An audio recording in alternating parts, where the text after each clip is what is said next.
Halo semuanya, hari ini kita akan lanjutkan membahas mengenai kaidah kebahasaan dari teks prosedur. Nah, yang pertama di kaidah kebahasaan teks prosedur adanya kalimat perintah.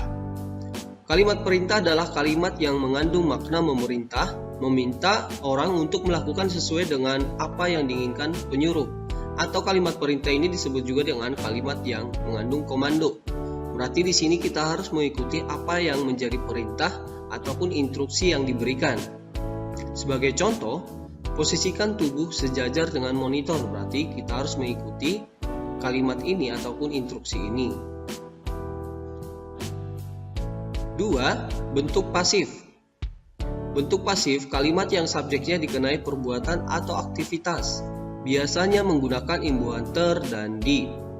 Nah, artinya di sini predikatnya berawalan imbuhan ter dan di.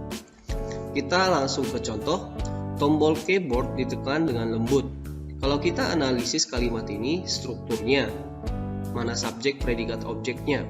Nah, sebagai subjek adalah tombol keyboard, sebagai subjek ditekan itu adalah predikat, dengan lembut adalah keterangan cara. Nah, berarti tombol keyboard subjek ditekan itu adalah predikat yang berawalan ter dan di. Nah, di sini berawalan di. Nah, ini adalah bentuk pasifnya. Jadi, predikat yang biasanya terdapat di dalam teks prosedur itu berawalan ter dan di. Nah, kalau aktif berawalan me dan ber. Jadi kebalikannya. 3. Penggunaan kriteria atau batasan. Kalimat yang rinci dan jelas batasannya agar orang bisa melakukan seperti apa yang diminta. Berarti sini harus jelas apakah rincian ataupun batasan agar orang bisa melakukan seperti yang dituliskan dalam prosedur.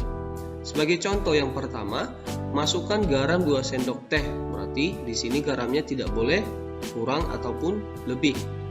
Yang kedua, angkat kaki kanan setinggi lutut. Berarti kita harus mengikuti instruksi ini, tidak boleh lebih dari setinggi lutut ataupun di bawah dari tinggi lutut.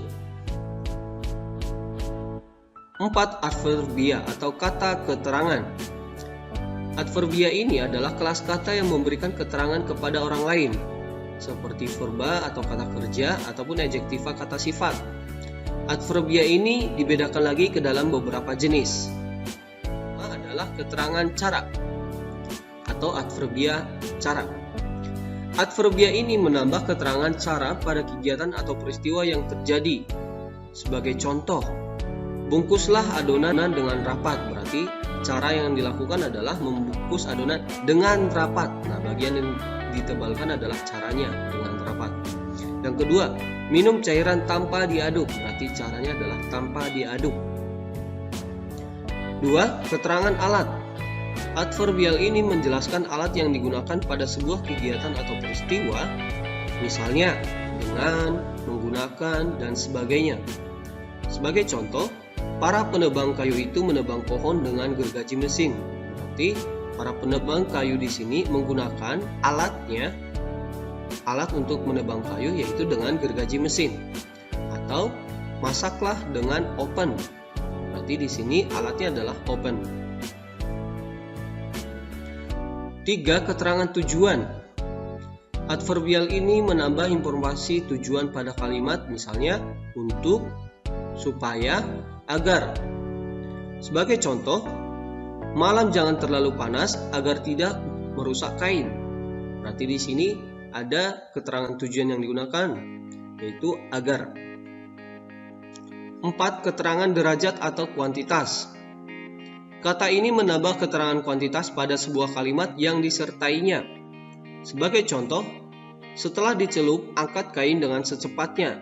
Berarti keterangan derajatnya di sini atau lama itu adalah secepatnya. Yang kedua, ulangi gerakan selama 3 kali. Nah, berarti di sini derajat ataupun keterangan kuantitasnya adalah 3 kali. 5. Keterangan syarat. Keterangan ini menambah keterangan syarat terjadinya sesuatu peristiwa atau biasanya menggunakan kata jika. Sebagai contoh, jika gula terlalu banyak akan cepat gosong. Nah, berarti di sini ada kata keterangan syaratnya jika. 6. Keterangan akibat. Kata keterangan ini menambah keterangan akibat yang ditimbulkan dari sebuah peristiwa. Menggunakan kata apa saja? Yang pertama ada di sini kata-katanya hingga, akibatnya, sehingga, sampai, menjadi. Sebagai contoh, goreng adonan hingga kecoklatan. Di sini keterangan akibatnya adalah hingga.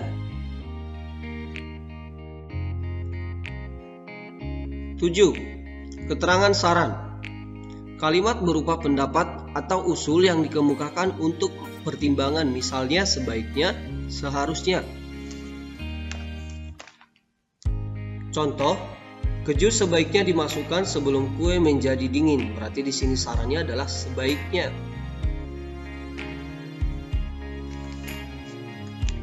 Yang kelima adalah kalimat larangan atau dikatakan ini sebagai kalimat saran. Kalimat perintah yang melarang suatu perbuatan, misalnya jangan, dilarang, hindari, dan sebagainya. Sebagai contoh, jangan masukkan minyak terlalu banyak, berarti kita tidak boleh memasukkan minyak sesuai dengan prosedur atau instruksi yang diberikan. 6. Adanya konjungsi. Kata atau penghubung antar kata, antar frasa, antar klausa, atau antar kalimat, misalnya sebagai konjungsi yang terdapat di dalam teks prosedur, sebab, karena, namun, atau, kemudian, lalu, sebelum, setelah itu, kemudian, dan sebagainya. Sebagai contoh, masukkan santan setelah dingin, berarti konjungsi yang digunakan di sini adalah setelah. Kaidah kebahasan yang ketujuh adalah pelesapan. Penghilangan unsur setiap kata dasar yang berawalan huruf SPOK pada suatu kalimat secara sengaja agar kalimat lebih efektif. Sebagai contoh, keringkan sepatu, setelah kering kemudian semir agar mengkilap. Nah, di sini ada kata dasar kilap. Harusnya K ini mengalami pelesapan atau peleburan.